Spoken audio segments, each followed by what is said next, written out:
ఈ biography or rise and fall videos మీరు చూడడం వల్ల ఖచ్చితంగా వీడియో చివరి వరకు చూస్తే మీరు ఒక మంచి లెసన్ నేర్చుకుంటారు. అది నాది గ్యారంటీ. మీరు ఒకవేళ మంచి స్టార్ట్అప్ స్టార్ట్ చేయాలి, అందులోనూ టెక్ ఇండస్ట్రీలో మీరు సర్వైవ్ అవ్వాలి అనుకుంటే మాత్రం ఖచ్చితంగా ఈ వీడియోని చివరి వరకు చూడండి. మంచి మోటివ్ మీకు వస్తుంది, మంచి లెసన్ మీరు నేర్చుకుంటారు. అది మాత్రం నేను చాలా స్ట్రాంగ్ గా చెప్పగలను. ఇండియాలో మనం ఒక దశాబ్దం వెనక్కి వెళ్తే దాదాపుగా ఆ టైంలో ఒక పర్సన్ వెళ్ళి ఫోన్ కొంటున్నాడు అంటే నోకియా ఫోన్ కొంటున్నాడు అని చెప్పని మీలో ఇప్పుడు ఈ వీడియో చూసే వాళ్ళు కూడా ఒకసారి అడిగి చూడండి, మీ ఫాదర్ యొక్క ఫస్ట్ ఫోన్ ఏంటి, ఆర్ఎల్స్ మీ ఫ్రెండ్ సర్కిల్ కొంచెం 90s కిడ్స్ లో ఎవరైనా ఉంటే ఫస్ట్ ఫోన్ ఏంటి అండ్ ఫేవరెట్ ఫోన్ ఏంటి అని కొంతమందిని అడిగి చూడండి. అవుట్ ఆఫ్ 10 8 మెంబర్స్ నోకియా అని చెప్తారు. మన జనరేషన్ లో అంటే 2000s లో పుట్టిన వాళ్ళు మీరు ఆడిన ఫస్ట్ స్నేక్ గేమ్ ఏ ఫోన్ ఆడారో ఒకసారి గుర్తు చేసుకోండి. ఆబ్వియస్ గా నోకియా ఫోన్ లోనే మీరు ఆ స్నేక్ గేమ్ ఆడుంటారు. అందులో నేను ఒకటి. ఇండియాలో టెక్ బ్రాండ్ పరంగా నోకియా ఒకప్పుడు ఒక టైంలో రూల్ చేసిందని చెప్పొచ్చు. నోకియా GSM సిమ్ సపోర్ట్ తో ఫోన్స్ తీసుకొచ్చినప్పుడు రిపోర్ట్స్ ప్రకారం 70% ఆఫ్ ఫోన్స్ మార్కెట్ ఇండియాలో నోకియా చేతిలో ఉంది. 70% of the market single brand చేతుల్లో. కానీ ఆ తర్వాతే ఒక పెద్ద దెబ్బ తగిలింది. ఏదైతే కంపెనీ ప్రపంచం మొత్తాన్ని డామినేట్ చేసిందో,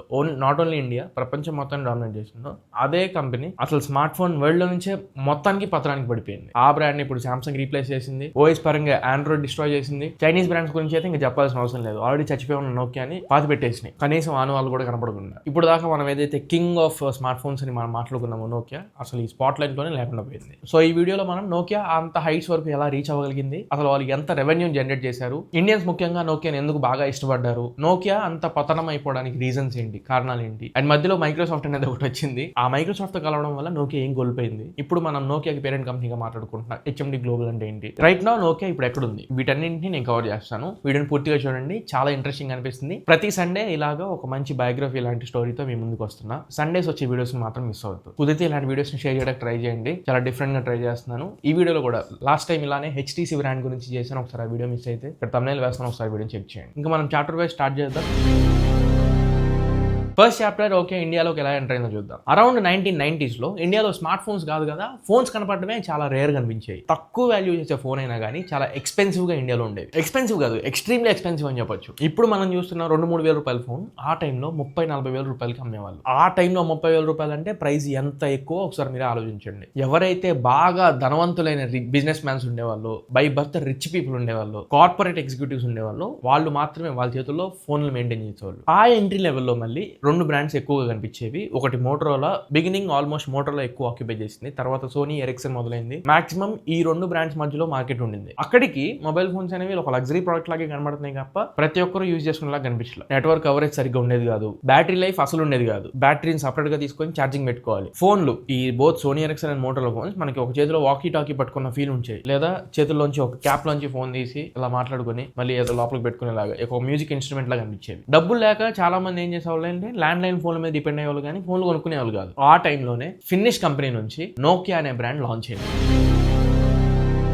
నోకియా ఇండియాలోకి ఎలా ఎంట్రీ ఇచ్చిందో చెప్తాను. అఫీషియల్ గా ఇండియన్ మార్కెట్ లోకి అయితే 1990s మిడ్ లో ఇండియాలోకి ఎంటర్ అయింది. మొబైల్ యూసేజ్ కూడా ర్యాపిడ్ గా గ్రో అవడం స్టార్ట్ అయింది. నోకియా అన్ని బ్రాండ్స్ కంటే ముందే most important factor Indian population ని అసెస్ చేసింది. అప్పట్లో నోకియా స్టేట్మెంట్ కూడా ఇచ్చింది, ఇండియా మిగతా దేశాలలాగా సాదా సీదా మార్కెట్ కాదు, వరల్డ్ మొత్తం మీద మొబైల్స్ పరంగా బిగ్గెస్ట్ మార్కెట్ ఇండియానే అని చెప్పి. నోకియా ఏం చేసిందంటే ప్రీమియం స్మార్ట్ ఫోన్స్ మీద మాత్రమే ఫోకస్ చేయకుండా మాస్ పాపులేషన్ మీద ఫోకస్ చేసింది. Nokia affordable, durable and easy to use phones ని కామన్ పబ్లిక్ కి, ఇండియన్ కన్స్యూమర్స్ కి ఇంట్రడ్యూస్ చేసింది.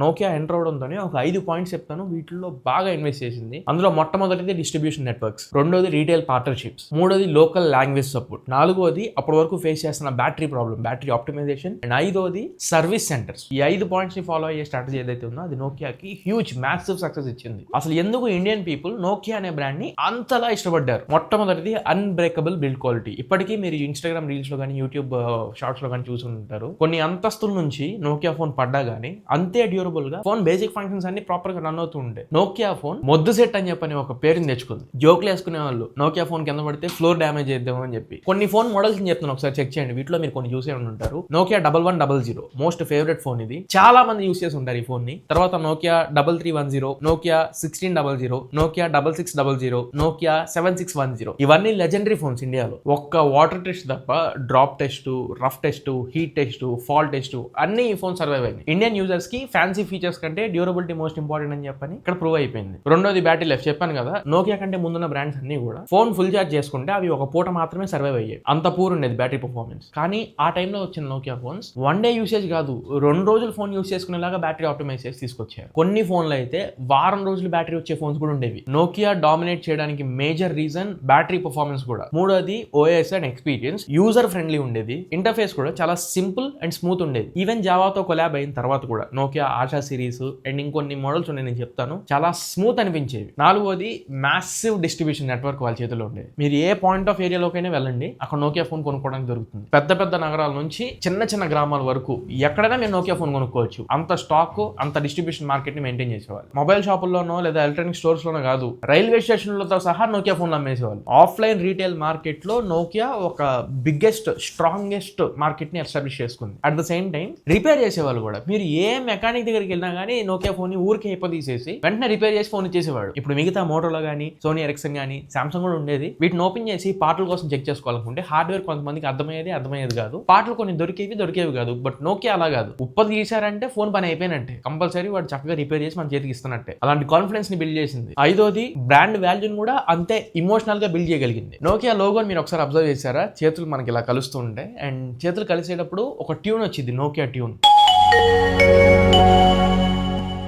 స్లోగన్ ఉంటుంది, కనెక్టింగ్ పీపుల్ అని చెప్పి. స్నేక్ గేమ్ ని ఇంట్రడ్యూస్ చేయడం, టార్చ్ లైట్ ని ఇంట్రడ్యూస్ చేయడం, లాంగ్ లాస్టింగ్ కీప్యాడ్స్. ఒకప్పుడు మిగతా బ్రాండ్స్ లో వచ్చే కీప్యాడ్స్ అన్ని కూడా కీప్యాడ్ మొక్కలా చేతికి లేచి వచ్చేసేది, లేకపోతే పట్టణం కొన్ని పనిచేసేవి కాదు. బట్ వీళ్ళవి మాత్రమే లాంగ్ లాస్టింగ్ ఉండేవి కీప్యాడ్. సో ఇలా మల్టిపుల్ ఫ్యాక్టర్స్ ని వేస్ట్ చేసుకుని ఇమోషనల్ గా కనెక్ట్ అయిపోయింది పీపుల్. వీడియో ఇక్కడ వరకు చూస్తున్నారంటే మీకు ఖచ్చితంగా నచ్చుతుంది అనుకుంటున్నా, అండ్ ఇంపార్టెంట్ టాపిక్ ని కూడా మీరు చూస్తున్నారు. వీడియో ఎండ్ లో ఒక 3 పాయింట్స్ చెప్తా, ఈ Nokia rise and fall failure నుంచి మనం ఏం నేర్చుకోవాలి అని చెప్పి. అవి చాలా ఇంపార్టెంట్. ఇంకా ఇలాంటి best, honest and unique content తీసుకొస్తూనే ఉంటా, అది నాది గ్యారంటీ. కానీ కొంచెం మీ తరపు నుంచి మీ వంతు సబ్స్క్రైబ్ బటన్ హిట్ చేసి సబ్స్క్రైబ్ చేయాలి. నాకు ఇంకా మోటివేషన్ వస్తుంది, నంబర్ పెరిగే కొంది, కౌంట్ పెరిగే కొంది ఇంకా బెస్ట్ కాంటెంట్ మీ ముందు తీసుకొస్తాను, నాది గ్యారంటీ. మిడ్ 90s నుంచి నిదానంగా మార్కెట్ ఎస్టాబ్లిష్ చేసుకుంటూ 2003 దగ్గర నుంచి స్టార్ట్ చేసింది ఇంకా గోల్డెన్ ఎరా అని చెప్పొచ్చు. ఇంకా మాట్లాడేది లేదు. నోకియా అనేది it is absolutely at peaks. 2003 నుంచి 2010 లో అబ్సల్యూట్ పినాకిన్ కి రీచ్ అయిపోయింది ఇండియాలో. జిఎస్ఎం ఫోన్స్ కూడా అప్పుడే వచ్చినాయి, జిఎస్ఎం సిమ్ కి సపోర్ట్ చేసేది. అప్పుడు ఇండియన్ అఫీషియల్ రిపోర్ట్స్ ప్రకారంగానే నోకియా 70% ఆఫ్ ద మార్కెట్ ని హోల్డ్ చేసి పెట్టుకుంది. స్మార్ట్ ఫోన్ మార్కెట్ లో 70% ఆఫ్ ద ఫోన్స్ వీళ్ళవే. Nokia India's number 1 mobile brand అయిపోయింది. Feature phones, mid range phones, music phones, camera phones, enterprise devices, రకరకాల ఫోన్లతో మ్యాసివ్ రెవెన్యూ జనరేట్ చేసింది. నోకియా గ్లోబల్ మార్కెట్ లో అవైలబుల్ గా ఉంది, అంటే రకరకాల దేశాల్లో వీళ్ళు అమ్ముతున్నారు. అన్నింటిలో ఇండియా వీళ్ళకి టాప్ 1 ర్యాంకులు ఉంది. మీకు తెలుసో లేదో, చెన్నైలోనే నోకియా ఫోన్స్ మ్యానుఫ్యాక్చర్ అయిపోయి, and Chennai manufacturing plant Nokia brand కి మేజర్ ప్రొడక్షన్ హబ్ కింద నిలబడింది. మన దేశంలో అమ్మడం కాదు, ఇప్పుడు ఐఫోన్ ఎలా అయితే బెంగళూరు అండ్ చెన్నైలో ప్రొడక్షన్ చేసి అదర్ కంట్రీస్ కి ఎక్స్పోర్ట్ చేసుకుంటుందో, సేమ్ నోకియా కూడా చెన్నైలో మ్యానుఫ్యాక్చరింగ్ హబ్ నుంచి ప్రొడక్షన్ స్టార్ట్ చేసి పక్క దేశాల కోసం ఎక్స్పోర్ట్ చేసేది.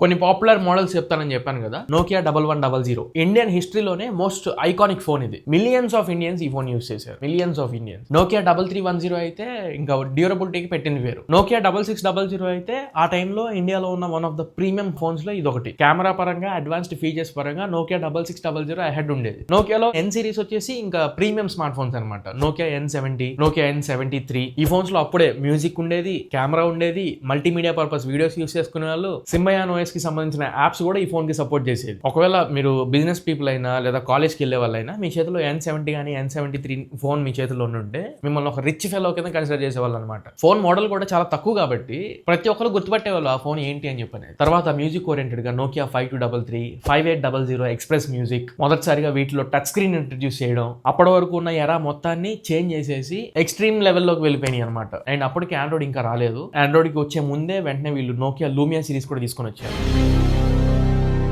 నోకియానే మేజర్ స్మార్ట్ ఫోన్ అటెంప్ట్ చేసింది ఈ నోకియా లూమియా సిరీస్ తో. లూమియా ఫోన్స్ అప్పుడు లుక్స్ వైజ్ చాలా ఫ్యూచరిస్టిక్ గా ఉండేవి, కెమెరా క్వాలిటీ ఎక్సలెంట్ ఉండేది, డిజైన్ మాత్రం ఎపిక్ అని చెప్పొచ్చు. కానీ అన్ఫార్చునేట్లీ ఎక్స్టర్నల్ గా చూడడానికి అన్ని బాగున్నప్పటికీ నోకియాలో biggest failure, biggest failed model and వీళ్ళ పతనం స్టార్ట్ అయింది నోకియా లూమియా సిరీస్ తో. ఇక ఎక్కడ నుంచే బిగ్గెస్ట్ ప్రాబ్లమ్ స్టార్ట్ అవుతుంది నోకియాకి. 2 మేజర్ ఈవెంట్స్ జరిగినాయి, అవి నోకియాని బాగా దెబ్బతీసినాయి. ఫస్ట్ పాయింట్, 2007 లో ఫస్ట్ ఐఫోన్ లాంచ్ చేశారు యాపిల్ వాళ్ళు, and then Google Android platform ని లాంచ్ చేసింది. ఈ 2 మొబైల్ మొబైల్ ఇండస్ట్రీ మొత్తాన్ని చేంజ్ చేసి పడేసి. ఫోన్స్ అప్పటి వరకు చిన్న చిన్న డివైసెస్ లాగా ట్రీట్ చేసేవాళ్ళు. ఎప్పుడైతే ఈ ఐఫోన్ అండ్ ఆండ్రాయిడ్ ప్లాట్ఫామ్ వచ్చిందో మినీ కంప్యూటర్స్ లాగా యూస్ చేయడం స్టార్ట్ చేశారు. ఫోన్ల కోసం మాత్రమే యూస్ చేసే ఫోన్స్ ని ఇంటర్నెట్ ఓరియంటెడ్ గా ట్రీట్ చేయడం స్టార్ట్ చేశారు. అసలు అన్నిటికంటే ముఖ్యంగా social media, Facebook, YouTube, Google నుంచి కూడా కొన్ని మెసేజింగ్ ప్లాట్ఫామ్స్ వచ్చినాయి. ఈవెన్ మెయిల్స్, ఇంతకుముందు ఇవన్నీ యూస్ చేసి కూడా నెట్ సెంటర్స్ కి వెళ్లే వాళ్ళు ఇప్పుడు రైట్ ఫ్రమ్ దేర్ హ్యాండ్ చేతుల్లోనే ఇంటర్నెట్ దొరుకుతుంది అన్న ఉద్దేశంతో నోకియాని వదిలి పక్క బ్రాండ్స్ రావడం స్టార్ట్ చేశారు.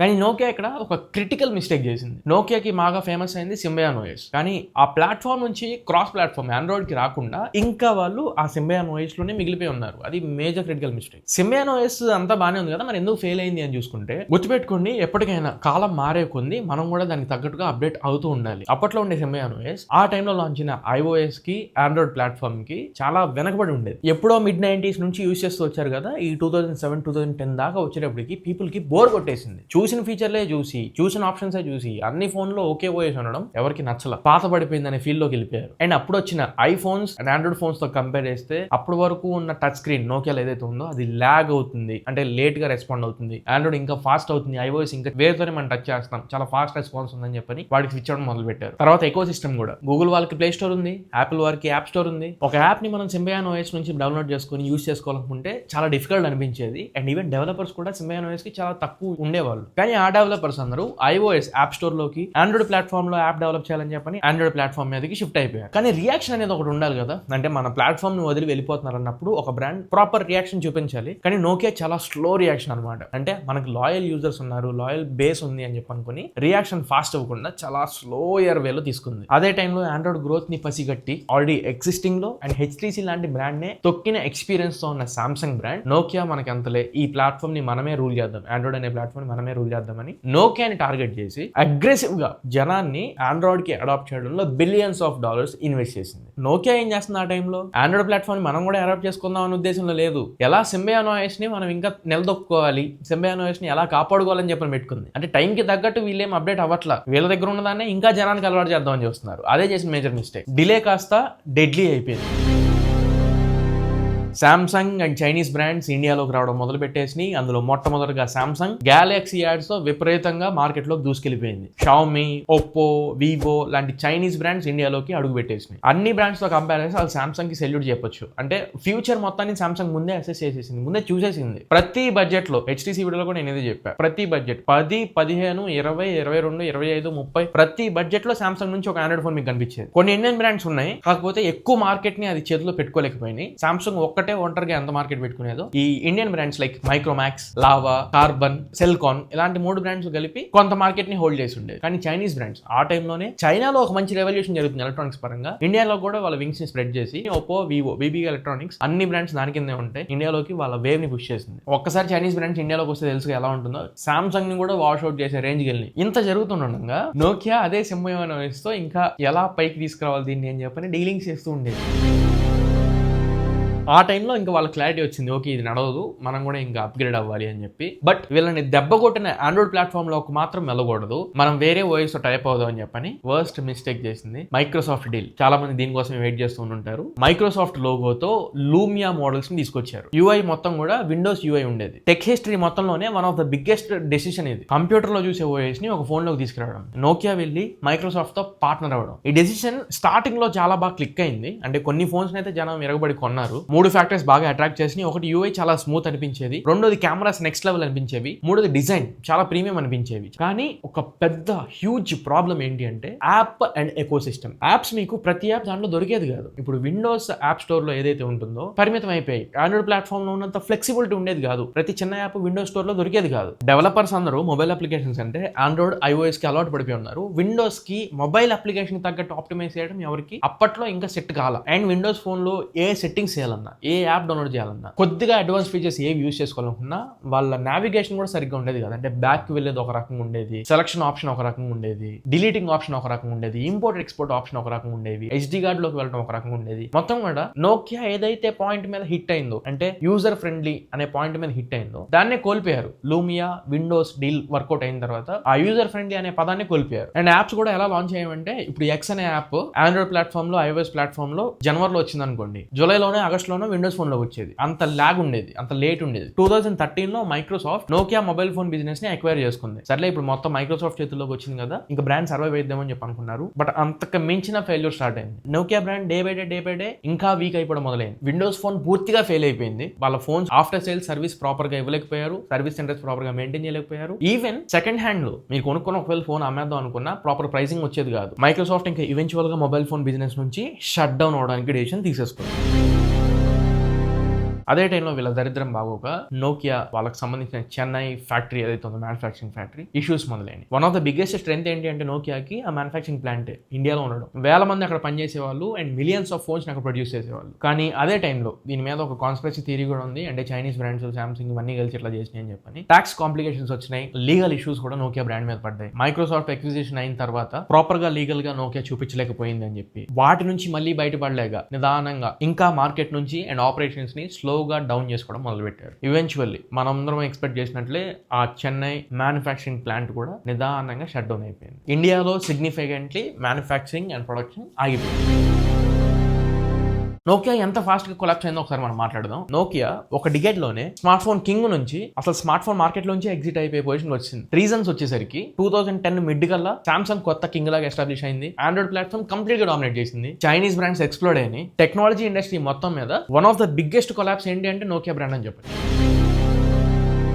కథ ఎక్కడితో అయిపోయిందని చెప్పి చాలా మంది ఎక్స్పెక్ట్ చేసి ఉంటారు. కానీ నోకియా మళ్ళీ ఇండియాలో అడుగుపెట్టింది. కానీ ఈసారి బ్రాండ్ మార్చుకుంది, హెచ్ఎండి గ్లోబల్ అనే పేరుతో మొదలుపెట్టింది. అగైన్ 2016 లో ఇదే finish company name HMD global Nokia brand కి సంబంధించిన కంప్లీట్ రైట్స్ ని అక్వైర్ చేసుకుంది. సింపుల్ గా కొనుక్కుందబ్బా. ఫార్మర్ ఎంప్లాయీస్ ఎవరెవరైతే నోకియాలో పనిచేస్తున్న వాళ్ళు ఉంటారో వాళ్ళందరూ మళ్ళీ హెచ్ఎండిలోకి జాయిన్ అవడం మొదలు పెట్టారు. ఇది ఒక మంచి డిస్కషన్ క్రియేట్ చేసింది. మళ్ళీ నోకియా ఇండియాలోకి ఎంటర్ అవుతుంది అంటే మళ్ళీ కంబ్యాక్ ఇస్తుంది అంటే ఈసారి మంచి పవర్ ప్యాక్ తో వస్తుందేమో అనుకున్నాం, అంతే. అదేం వర్కౌట్ అవ్వలేదు. ఈసారి హెచ్ఎండి ఏం చేసిందంటే మనం నోకియా లాగా వెనకబడిన ఓఎస్ ని కాపాడుకుంటా మిగిలిపోదాం అని చెప్పని కాన్సెప్ట్ మనకొద్దు. ఇప్పుడు రైట్ నో ఏదైతే హ్యాపెనింగ్ థింగ్ ఉందో అంటే ఆండ్రాయిడ్ ప్లాట్ఫామ్ ఉందో దాన్నే ఈ ఫోన్స్ లోకి తీసుకొద్దాం అనుకుంది. హెచ్ఎండి ఇప్పుడు ఆండ్రాయిడ్ ప్లాట్ఫామ్ తో కొలాబరేట్ అయ్యి నోకియా 6 అనే మోడల్ ని, నోకియా 7 ప్లస్, నోకియా 8, నోకియా 8.1 ఇలా కొన్ని మోడల్స్ ని తీసుకొచ్చింది. అంటే నోకియా ఎప్పుడైతే మళ్ళీ కంబ్యాక్ ఇచ్చిందని చెప్పని విన్నారో జనం కొంచెం అటెన్షన్ ఇవ్వడానికి స్టార్ట్ చేశారు. కానీ మళ్ళీ ఫెయిల్ అయింది.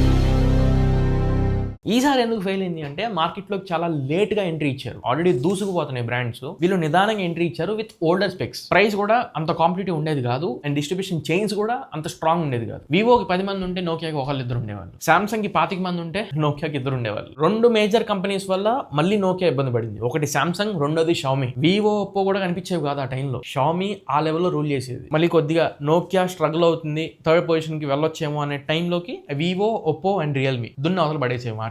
అక్కడ వీళ్ళు సర్వైవ్ అవ్వాలి అనుకుంటే ప్రైసింగ్ స్ట్రాటజీ ప్రాపర్ గా ఉండాల్సింది. But Nokia again weak pricing స్ట్రాటజీతో వచ్చింది. ఈ సామ్సంగ్ ఫోన్స్ ఏవైతే ప్రైసింగ్ ఉండేవో ఆల్మోస్ట్ దాన్ని మ్యాచ్ చేసేలాగే నోకియా ఫోన్స్ ప్రైసింగ్ ఉండేది. సామ్సంగ్ ఉండే కొంచెం తక్కువ పెట్టాలి, తర్వాత రియల్మీ, వివో ఉన్నాయి, వాటికంటే కొంచెం కాంపిటేటివ్ అండ్ తక్కువ ప్రైస్ తీసుకొస్తే గెట్ ఆన్ అవ్వచ్చు. బట్ వీటన్నిటికంటే ప్రైసింగ్ కొంచెం ఎక్కువ పెట్టి ఉండేవాళ్ళు. సో ఈ వీక్ ప్రైసింగ్ స్ట్రాటజీ వల్ల కూడా నెక్స్ట్ టైం మళ్ళీ వచ్చినప్పుడు దెబ్బ పడింది. నెక్స్ట్ థింగ్, ప్రోడక్ట్ లాంచెస్ కూడా సామ్సంగ్ ప్రతి నెల ఫోన్స్ లాంచ్ చేస్తుండేది, ఒక్కొక్కసారి వారాల్లో సహా. సేమ్ లైక్ చైనీస్ బ్రాండ్స్ కూడా అలానే లాంచ్ చేస్తూ ఉండేవి. బట్ నోకియా అలా కాదు. ఒకసారి లాంచ్ చేసిన తర్వాత మళ్ళీ నెక్స్ట్ లాంచ్ అవడానికి చాలా టైం పట్టేసేది. చాలా స్లోగా ఫోన్స్ లాంచ్ చేసేవారు. మార్కెటింగ్ పవర్ కూడా వీళ్ళు మళ్ళీ కంబ్యాక్ అవ్వడం వల్ల వీళ్ళ దగ్గర ప్రాపర్ ఫైనాన్షియల్ స్ట్రెంత్ లేకపోవడం వల్ల మార్కెటింగ్ లో కూడా కొంచెం వెనకబడి ఉండేవాళ్ళు, చాలా తక్కువ మార్కెట్ చేసేవాళ్ళు. Samsung, Xiaomi, OnePlus, Vivo, Oppo లాంటి బ్రాండ్స్ కంప్లీట్ గా ఎమర్జ్ అయిపోయి మార్కెటింగ్ నెక్స్ట్ లెవెల్. అంటే మీరు టీవీ యాడ్స్ చూడండి, న్యూస్ పేపర్స్ చూడండి, బిల్ బోర్డ్స్ చూడండి, బయట రోడ్ మీద కానీ ఎక్కడ చూసినా మీకు వీటి పోస్టర్స్, వీటి మార్కెటింగ్ కనిపించేది. బట్ నోకియా మాత్రం కనిపించేది కాదు. స్మార్ట్ ఫోన్ స్టోర్ ఉండేది కదా, అంటే మొబైల్ షాప్ ఉండేది కదా, ఆ షాప్ దగ్గర ఒక ఫ్లెక్స్ చేయడం, షాప్ పైన ఒక ఫ్లెక్స్ చేయడం, ఎంతవరకే పరిమితం అయిపోయింది. ఎప్పుడో ఒకసారి అమావాస్య పౌర్ణమి అన్నట్టు పండగ పబ్బానికి ఒక టీవీ యాడ్ కనిపించేది. మార్కెటింగ్ చాలా వెనకబడి ఉండేవాళ్ళు due to some financial restrictions. Again మళ్ళీ హెచ్ఎండి గ్లోబల్ తో వచ్చినా కూడా మెయిన్ స్ట్రీమ్ లోకి నోకియా రాలేదు. అసలు ఇప్పుడు నోకియా ఎక్కడ ఉంది? నోకియా ఇప్పటికీ no longer a top smartphone company. కానీ కంపెనీ అయితే ఇంకా బతికే ఉంది and one of the important companies లో ఇది కూడా ఒకటి. రైట్ నో నోకియా బ్రాండ్ ఏం చేస్తుంది అంటే స్మార్ట్ ఫోన్స్ మీద ఎక్కువ ఫోకస్ చేయకుండా మోడర్న్ ఇన్ఫ్రాస్ట్రక్చర్ మీద ఫోకస్ చేస్తుంది. ఒకటి టెలికామ్ ఇన్ఫ్రాస్ట్రక్చర్, రెండోది 5G నెట్వర్క్ ఎక్విప్మెంట్, మూడోది enterprise technology, 4 cloud networking and 5 optical networks. ఇప్పుడు right now still Nokia world's major telecom infrastructure head కింద నిలబడుతుంది. ఇప్పటికీ Nokia Samsung networks, Huawei, Ericsson లాంటి బ్రాండ్స్ తో ఇంకా కాంపిటీషన్ లో ఉంది. సో నోకియా ఫోన్స్ పరంగా డామినేట్ అయిపోయింది, ఓడిపోయింది. కానీ ఒక టెక్నాలజీ కంపెనీ పరంగా ఇంకా స్టిల్ సర్వైవ్ అవుతుంది. హెచ్ఎండి కరెంట్ స్టేటస్ ఏంటి ఇండియాలో అంటే ఇంకా నోకియా బ్రాండ్ తోనే వీళ్ళు ఫోన్లు అమ్ముకుంటున్నారు. కాకపోతే స్మార్ట్ ఫోన్స్ కాదు, feature phones, budget phones, keypad ఫోన్లు ₹1000, $1500, $2000 లోపల మీకు ఏదైనా ఫోన్ కావాలనుకుంటే హెచ్ఎండి అంటే నోకియా బ్రాండ్ నుంచి మీరు ఫోన్స్ పర్చేస్ చేసుకోవచ్చు. ఆ రకంగా ఇండియాలో హెచ్ఎండి సర్వైవ్ అవుతుంది. ఈ నోకియాస్ ఫెయిల్యూర్ నుంచి మనం బిగ్గెస్ట్ లెసన్ ఏం నేర్చుకోవాలి అంటే, ఫస్ట్ పాయింట్, ఏ రోజు కూడా మనం ఇన్నోవేషన్ ని ఇగ్నోర్ చేయకూడదు. అంటే ఒకటి మనం డెవలప్ చేసాం కదా అని చెప్పి అక్కడతో ఆగకూడదు. నిన్ను మించినోడు ఇంకొకటి వస్తాడు, వాడు ఇంకా పెద్దది ఇన్నోవేట్ చేస్తాడు. నువ్వు ఏ రోజు ఆగకుండా మార్కెట్ లో అసలు ఏం జరుగుతుందో చెక్ చేస్తూ ఉండాలి, అండ్ దానికంటే ఒక స్టెప్ అహెడ్ ఉండడానికి ట్రై చేస్తూ ఉండాలి. రెండోది, మనం ఈ రోజు మార్కెట్ లీడర్స్ కింద ఉన్నాం కదా అని చెప్పని మనమే టాప్ లో ఉంటామని చెప్పని అసలు అనుకోకూడదు. మార్కెట్ లీడర్ నువ్వు అయ్యావు అంటే ఖచ్చితంగా కొలాప్స్ అవడానికి నువ్వు రెడీగా ఉన్నావు అని. నువ్వు టాప్ 1 పొజిషన్ లో ఉన్నావు అంటే ఖచ్చితంగా నిన్ను దాటి ఇంకొకటి వెళ్ళాలి అని చెప్పని వాడు కలలు అంటూ ఉంటాడు. ఏ రోజు కన్నా వాడు కళ నెరవేరవుతుంది. అప్పుడు నువ్వు ఆబ్వియస్ గా సెకండ్ పొజిషన్ లోకి వస్తావు. దానికి నువ్వు రెడీగా ఉండి నీ టెక్నాలజీని సేఫ్ హ్యాండ్స్ లో పెట్టుకోవాలి. ఒకవేళ ఎవరైనా ముందుకు వెళ్తారు అనుకుంటే నీ దగ్గర సెకండ్ అప్డేట్ రెడీగా ఉండాలి. అండ్ కొలాప్స్ అయినప్పుడు పొంగిపోకుండా మళ్ళీ నీ పొజిషన్ నువ్వు గెట్ బ్యాక్ అవ్వడానికి రెడీగా ఉండాలి. మూడోది, టైమింగ్ చాలా important. Timing is everything. Timing is equal to everything అని చెప్పొచ్చు. నువ్వు ఏదైనా తీసుకురా కానీ టైం కి తీసుకురా. ఏదైనా స్టార్ట్ చేయి కానీ టైం కి స్టార్ట్ చేయి. ఓడిపోయావా, వెనక్కి వెళ్ళిపోయావా, మళ్ళీ కంబ్యాక్ ఇవ్వాలని నీ మైండ్ లో ఉందనుకుంటే మాత్రం టైం కి కంబ్యాక్ ఇవ్వు. లేట్ గా నువ్వు వచ్చావంటే జరగవు పనులు. నువ్వు ఏ టైంలో కంబ్యాక్ ఇవ్వాలో దానికంటే ఒక సెకండ్ ముందే అవ్వు, అంటే ఒక అడుగు ముందే రా. నువ్వు ఎంత స్ట్రాంగ్ కంబ్యాక్ తోనే రా, కానీ టైంకి రాలేదనుకో ఉపయోగం ఉండదు. నిల్, జీరో. నేను పుల్అవుట్ చేసుకుంది ఈ ఎంటైర్ నోకియా కథ నుంచి మేజర్ గా ఈ 3 పాయింట్లు. మీకు ఇంకేం అర్థమైంది, నేను చెప్పని పాయింట్స్ ఏమన్నా మీరు ఇంకా చెప్పాలనుకుంటే నాకు కమెంట్ సెక్షన్ లో చెప్పండి. అండ్ దాంతో పాటు ఈ సాడ్ ఎండింగ్ మనకొద్దు, హ్యాపీగా ఎండ్ చేద్దాం వీడియోని. మీరు నోకియా ఫోన్స్ లో యూస్ చేసిన ఫస్ట్ నోకియా ఫోన్ ఏంటి? ఒకవేళ నోకియా ఫోన్ యూస్ చేయకపోయింటే మీరు చూసే ఉండుంటారు కదా, మీ ఫేవరెట్ మోడల్ ఒకటి ఉంటుంది కదా, ఆ మోడల్ని ఒకసారి నాకు కింద మెన్షన్ చేయండి. మరి ఇది ఓవరాల్ గా ఇవాళ మన వీడియో. ఈ వీడియో మీకు నచ్చింది అనుకుంటున్నాను అండ్ ఖచ్చితంగా ఉపయోగపడింది అనుకుంటున్నాను. ఎంతో కొంత మంచి వాల్యూ ఈ వీడియో ద్వారా మీరు పొంది మంచి ఇన్ఫర్మేషన్ మీరు గ్యాదర్ చేసుకున్నారు అనుకుంటున్నాను. ఆ లాస్ట్ 3 పాయింట్స్ నేను చెప్పాను కదా నోకియా నుంచి మనం ఏం నేర్చుకోవాలని, అవి మాత్రం ఖచ్చితంగా గుర్తుపెట్టుకోవడానికి ట్రై చేయండి. వీడియో నచ్చితే ఖచ్చితంగా లైక్ చేయండి, మీ ఫ్రెండ్స్ ఆర్ ఫ్యామిలీతో షేర్ చేయడానికి ట్రై చేయండి. అండ్ ఛానల్ కింద హైప్ పాయింట్స్ ఉన్నాయి, వీడియోని హైప్ చేయండి. హైప్ పాయింట్స్ ఇచ్చి యూట్యూబ్ కొత్త వాళ్ళకి రికమెండ్ చేస్తుంది. కానీ మన ఛానల్ కి కొత్తగా వస్తే మాత్రం మర్చిపోకుండా ఛానల్కి సబ్స్క్రైబ్ అవ్వండి. 3 lakhs సబ్స్క్రైబర్స్ కి మనం దగ్గరలో ఉన్నాం. మీరు సబ్స్క్రైబ్ చేసుకుని సపోర్ట్ చేస్తుంటే ఇంకా ఇలాంటి best, honest and genuine content మీ ముందు తీసుకొస్తూనే ఉంటాను. నాది గ్యారంటీ. మళ్ళీ ఇంకొక మంచి వీడియోలో కలుద్దాం. Until then this is your Tarun signing off my friends. Jai Hind.